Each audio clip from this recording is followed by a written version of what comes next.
The third step in our squaring process is going to be to plane to thickness our material. So the next machine is our planer. Okay, we have a 24-inch heavy-duty planer. Again, operate only with permission after you received instruction. Take care of jewelry, loose clothing tucked in, long hair tied back or tied up, and you're ready to work. Okay, once you've received full instruction on the safety and operation of the machine. Safety glasses are on, again, all the time. Be sure to check all our material for loose knots, nails, and other foreign materials. So we have our board that we ran through the jointer, okay?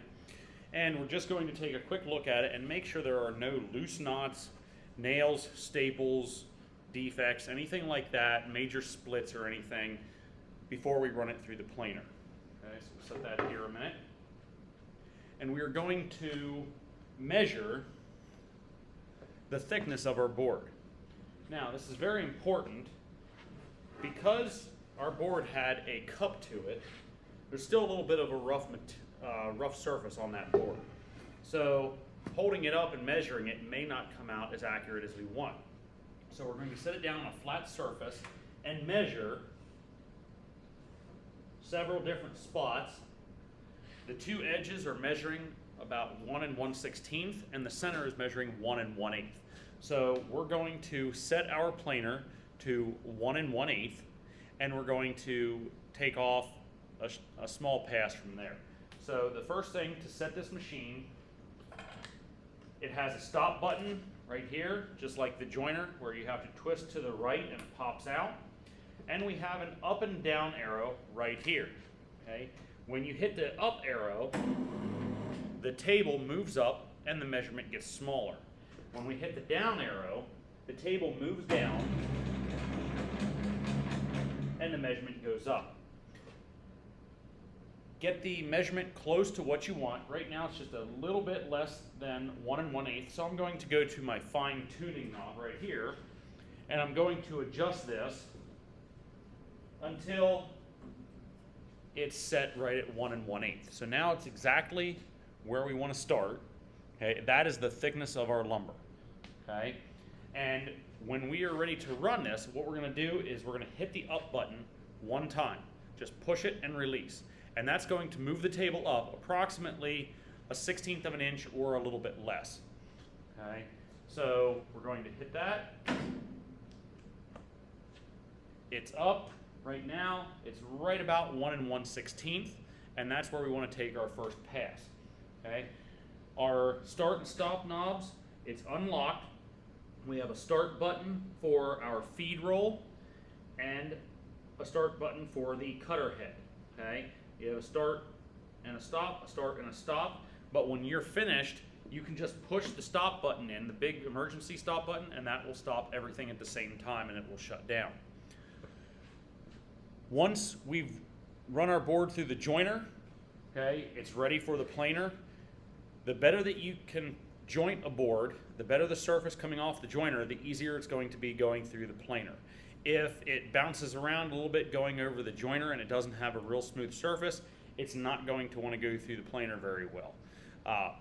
One thing with the planer, you can run boards of different length, different width, but you cannot run boards of different thickness at the same time. We set our board up, we set our planer to 1 1/16 to process this board. If we have a 1 1/2 inch thick board, it's not going to fit through there. Or if we have a 1/2 inch board, it's not going to touch the cutter heads.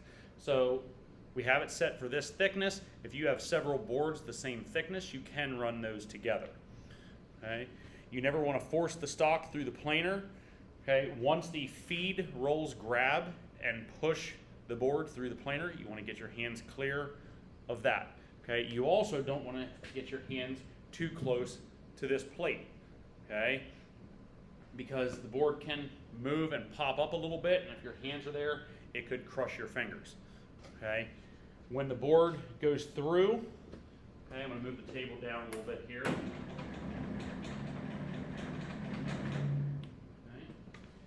When this board starts to go through, You never want to have your fingers on the sides or the bottom of the board. If my fingers are underneath here or underneath the sides of the board, okay, my hand's back, but as I push it through, that could happen. When those feed rolls grab, if they slam the board down to flatten it out, and your fingers are under there, they're not anymore, okay? They're gone, all right? Because that's an industrial roller, and it will press that board down flat whether your fingers are under there or not. So keep your fingers clear out from under the board, okay? When I say stuff like that, my number one thing when I'm going over safety and everything for the machines is I tell you this stuff. Yes, accidents can happen, things like that can happen, but I tell you that not to scare you, but to respect the machines, not fear them. Okay? If you follow the safety rules, if you use the machines properly, we should have no problems with anything. Okay? So just use them carefully and make sure you're following all safety rules. Okay? So I'm going to take the board out. I'm going to move my cable back up 1 1/16.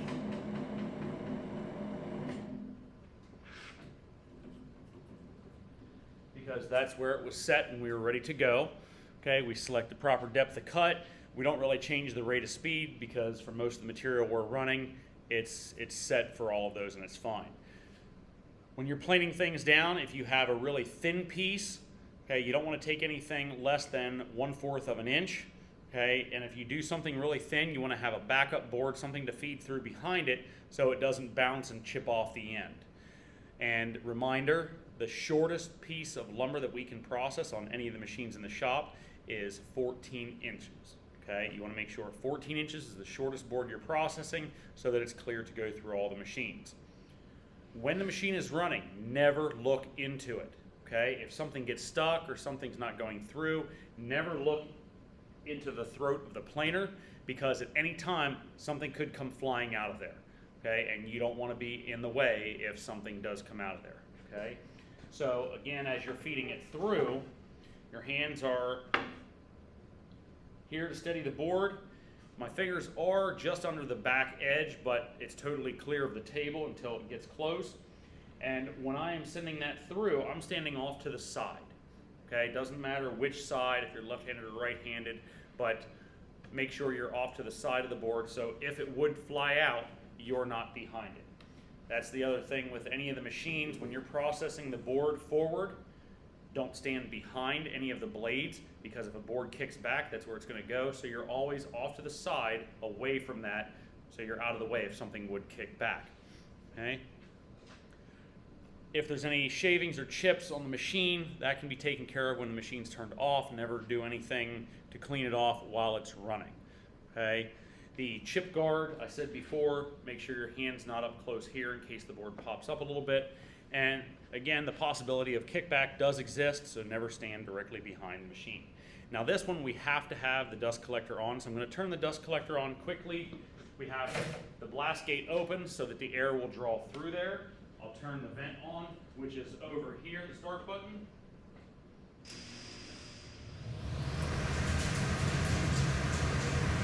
I need to turn on the cutter head and the feed roll.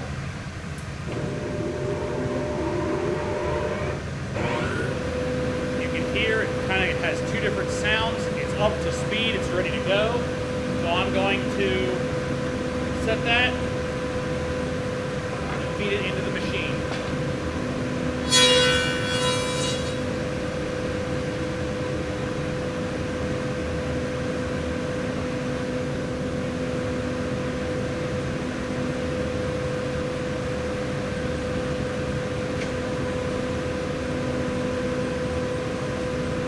The board got stuck a little bit because only one point of the board was that thick, so the rest of it was a little bit thinner and it didn't want to grab. So I'm going to hit the up button again and make another pass.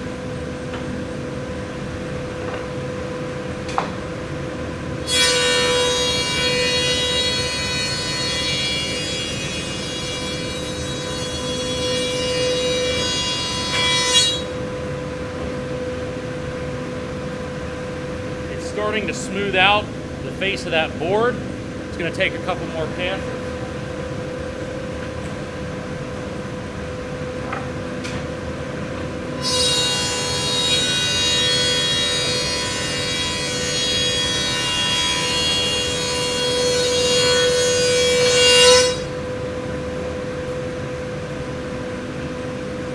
You can see the majority of this board is nice and smooth now, except a little bit of the edge right here. So I'm going to send that through one more light pass. I can hit the button or I can turn the knob to go just a little bit.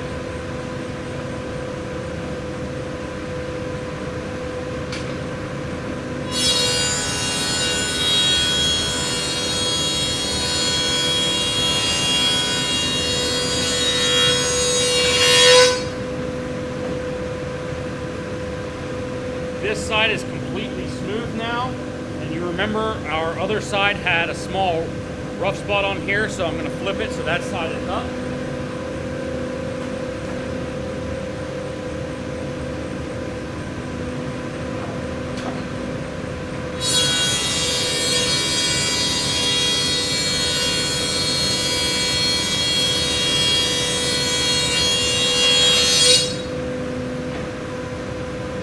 Now both sides are completely smooth. I'm going to hit the large stop button on the machine and it'll stop everything at the same time.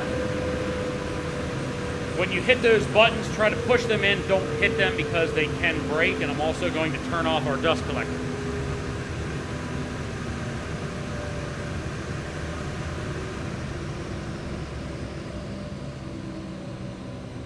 And close the blast gates for the air that you're not using so that it draws stronger to the other machines.